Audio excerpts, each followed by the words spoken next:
एउटा प्रधानवाट हो है। तर हामी किनभने सानो ठुलो एउटै हो है। तर किनभने नानीहरू एउटै सोच्नु, आफ्नो अर्काको नछुटाउनु है। तर किन आफूभन्दा ठुलोको सेवा गर्नु,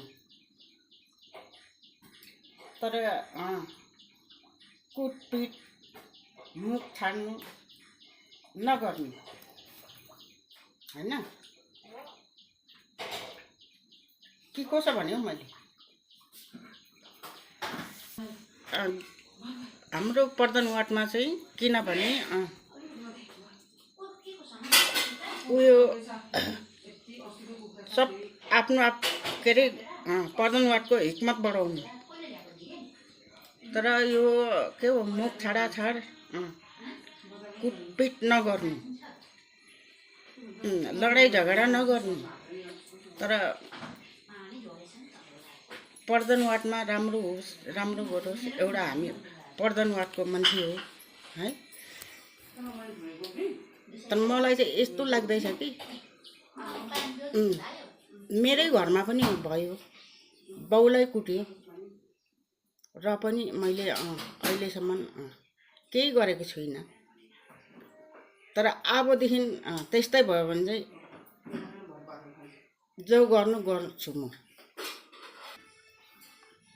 गाउँघरमा मिलेर बस्नु, ठुलोको इज्जत गर्नु, त्यतिमै भलाइ हो। आशीर्वाद पाउँछ। तर नानीहरूलाई मोबाइल हेर्नु नदिनु, किनभने आफ्नो आँखा, नानीहरूको आँखा कमजोरी हुन्छ हो लास्ट टाइममा। अहिले हाम्रो हालत के भएको छ, हामी त अब मोबाइल पनि थिएन है। र पनि अब म त अब कति 70-80 वर्ष पुग्ने बेला भए हैन।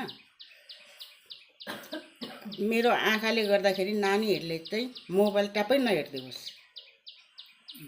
नहेरोस् पनि, हेरोस् मतलब टाइममा। त्यो जति बेला पनि नहेरोस् मोबाइल, न आमा बाउले नदिनु पनि मोबाइल।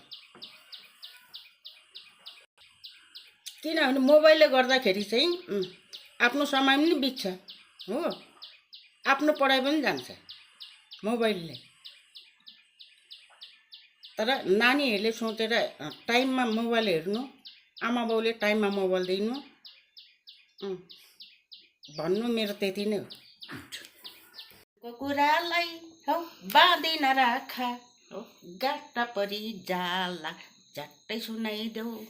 यो गाउँमा यो ठाउँमा धन बिनाको धन ठुलो कि धन बिनाको मन भन्यो। अब मन त छ नि, धन छैन। तर धन भएर मन हुँदैन, के गर्नु। त्यो धनले लिएर जान्छ, हेर्दैन। तर हाम्रो धन छैन, मन त छ नि। तर हामी पुर्याउन सक्दैनौँ। तर धन हुनेले अब मनै हुँदैन। अल्ला छिनीहरू।